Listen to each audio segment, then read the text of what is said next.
At an orphanage called House 38, children spend their time engaged in games, studies, and tests until they are eventually adopted. One evening, Isabella, the mother figure at the house, takes 6-year-old Connie out for adoption. To help Connie, Emma and Norman, two of the brightest kids in the orphanage, follow them to return a forgotten stuffed toy. As they sneak through the still open gate, they stumble upon Connie's lifeless body inside a truck. They must hide as they witness Isabella exchanging Connie as meat with wealthy demons. This shocking revelation leads Emma and Norman to realize that the house is, in fact, a human farm where children are raised as food for the demons. Filled with determination, they rush back to plan an escape with the other children. In the meantime, Isabella discovers the stuffed toy Emma had left behind beside the truck during their escape. Emma and Norman come to a realization that the children are being sent away based on their age and test scores, and the older ones with more significant intellectual capacities are considered as higher quality meat. They make the decision to escape before the next shipment, which is scheduled in 2 months, and begin to explore the forest in search of a possible escape route. During their exploration, they encounter a tall, concrete wall that they believe they can scale using rope. However, their optimism wanes when they discover that Isabella has implanted tracking devices in their bodies. At this moment, Ray approaches them, and upon acquiring tablecloths to serve as rope, they disclose their escape plan involving all 37 children. Initially hesitant, Ray eventually agrees to collaborate with them after being persuaded by Norman. Later, Isabella introduces a new infant named Carol and an adult aide named Sister Krona, whom the trio immediately perceives as another adversary. Emma, Norman, and Ray reassess their situation after realizing that tracking devices have been implanted on them, and both Isabella and Krona have become suspicious of their actions. Meanwhile, tension between the two adults arises as Krona desires Isabella's position. During their investigations, Emma examines the new infant, Carol, and makes a significant discovery: the tracking devices are implanted in the ears of every child. To prepare everyone for an escape, the trio initiates a game of tag to enhance their readiness, but their skills are put to the test when Krona decides to join, managing to catch everyone except Norman and Ray. As night falls, suspicions begin to arise among the trio, suspecting that one of the other children might be a spy secretly working for Isabella. The trio starts practicing tag with the other children, forming teams, while Norman advances the date of their escape, leaving them only 10 days to prepare.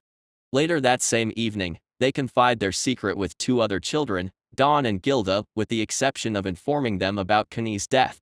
Norman devises a trap to identify the informant by sharing the location of their ropes with Dawn and Gilda, and that night, Isabella receives a note from her informant. Meanwhile, Emma secretly listens to Gilda during an interaction with Krona, but Gilda remains tight-lipped and refuses to divulge any information to Krona. On the subsequent night, Norman examines the rope locations alongside Ray and, using the process of elimination, accuses Ray of being the traitor. Norman's trap exposes Ray as Isabella's spy, and Ray admits that he willingly took on the role to gather information for his own escape plan. After a lengthy discussion about loyalty, Ray eventually agrees to align with Norman, but with the condition that they abandon the idea of saving everyone, a fact he chooses not to disclose to Emma. Later on, Ray confesses his deception to Emma, who still believes in his commitment to assist with the escape. At the same time, Emma deduces the presence of a concealed room in Isabella's office, which serves as her communication hub to headquarters. Despite deciding against actively searching for it, Dawn and Gilda, fully aware of the risks, take it upon themselves to enter Isabella's office and ultimately discover the entrance to the hidden room. Emma informs Norman and Ray about her discovery of Morse code messages related to the human farm on William Minerva bookplates within the library's stored books. Meanwhile, Dawn and Gilda successfully gain entry to Isabella's hidden room, where they stumble upon a communication device and toys that belonged to the children who had previously left the house. This revelation leads them to realize the deceit about Connie's supposed survival. After extracting the truth from others regarding the true purpose of the house, Dawn and Gilda, despite initial distrust, reconfirm their commitment to aid in the escape of everyone. The following day, Emma shares her idea with Norman on how to safely evacuate everyone. Later, Norman finds items left for him by Ray, while Dawn procures some chemicals for Emma's plan. At the same time, Ray receives the unsettling news from Isabella that he will be the next child to be shipped out. Outside, Krona confronts Emma and the group, aware of their awareness of the house's true purpose, and surprisingly offers to join forces with them. Krona suggests collaborating with the conspirators to orchestrate an escape that would lead to Isabella's downfall and enable Krona to become the mom. She discloses her own past as an orphan, confined to her designated area due to a monitoring chip implanted in her chest. Though they agree to join forces, they remain skeptical of Krona's trustworthiness.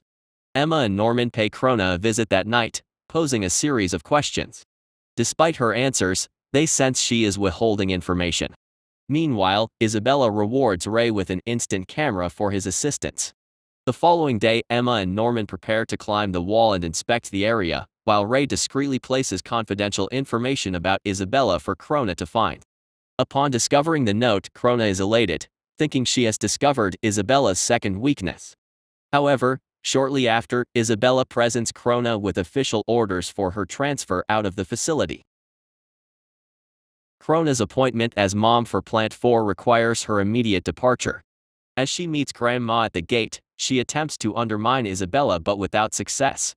However, it dawns on Krona that she is in danger of being killed by a demon. Reflecting on her past as an orphan and the rigorous training to become a mom, she hopes the children can escape and dismantle their current world. Meanwhile, the conspirators put their plan into action to investigate the wall. Simultaneously, Isabella informs Ray that she has eliminated Sister Krona and their deal is now void. Locking Ray in a room, Isabella employs her tracking device to locate Norman and Emma. As dawn comes to Ray's rescue, Isabella finds Norman and Emma and urges them to stop resisting. She explains that they have enjoyed happy and carefree lives, and death will be swift. Defying their fate, Emma clings to Isabella, allowing Norman to climb the wall, but Isabella breaks Emma's leg. She reveals that they are the finest quality meat she has raised, suitable for the one, and announces Norman's shipment the following day. The conspirators are resolute in their determination not to let Norman meet his demise. Ray advises him to disable the tracking device and stage a mock escape, allowing him to hide and join the others in their planned getaway.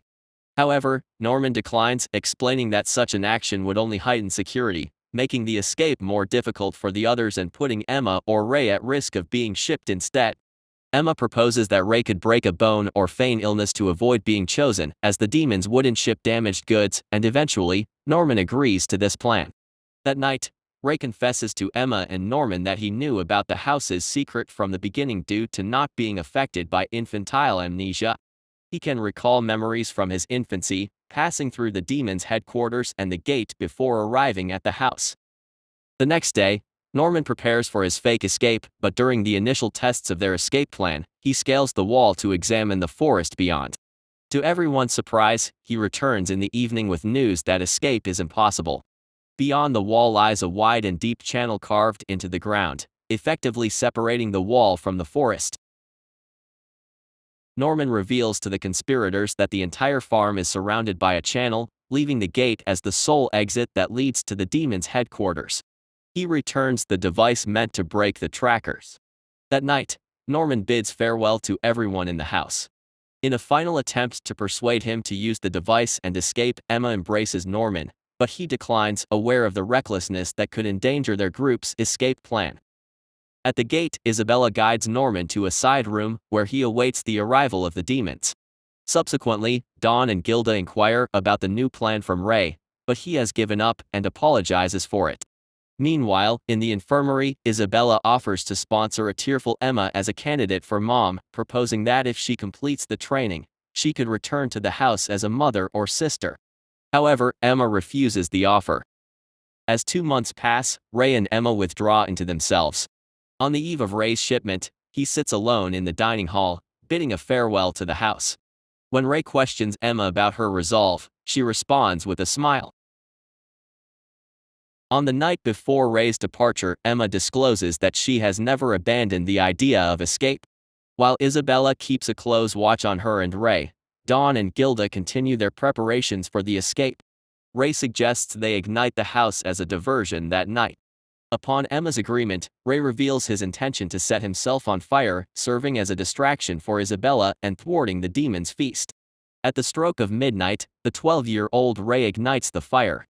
As it spreads, the children evacuate, and Emma cuts off her ear to prevent tracking. Isabella attempts to extinguish the fire and rescue Ray, whom she believes is engulfed in flames. However, the children had cleverly placed meat and hair in his clothes as a decoy. Months earlier, Norman had informed Emma about Ray's self-immolation plan and devised a counter-plan, which had them prepared for the escape. Reaching the boundary, the children prepare to climb the wall, but Ray notices that the younger ones are missing. Simultaneously, Isabella heads to contact headquarters but finds the keyhole blocked. Yet, she manages to salvage the transmitter as the building burns. Outside, Isabella makes the stunning realization that the children, including Ray, are alive. A little boy named Phil tugs at her skirt, catching her attention. The children finally reach the boundary wall and start climbing it. In a flashback, Phil confides in Emma, revealing that he had long suspected the farm's true purpose. He had accepted that the under 4-year-olds would remain, hoping the older children would find freedom before becoming harvested. Meanwhile, Isabella promptly informs headquarters about the fire and the escape of 15 children. The alarm is raised as the children prepare to traverse the channel between the wall. Dawn throws a rope across the channel, enabling the children to cross to the forest using ropes and coat hangers as zip lines. As Isabella finds no sign of the children at the bridge, she runs along the wall and arrives just in time to witness Emma, the last child, crossing into the forest before the lines are cut. Isabella reflects on her past, remembering her own childhood on a farm where she witnessed her friends being harvested. This led her to train as a mom to survive. After becoming the mom of Plant 3 and giving birth, she eventually recognized Ray as her son when she heard him humming a familiar song. Accepting her defeat, Isabella bids the children good luck before removing the ropes and returning to the burning building. She informs Phil that the children successfully escaped. The escapees witness their first sunrise outside the farm. I hope you liked the recap. If so, don't forget to subscribe and like it.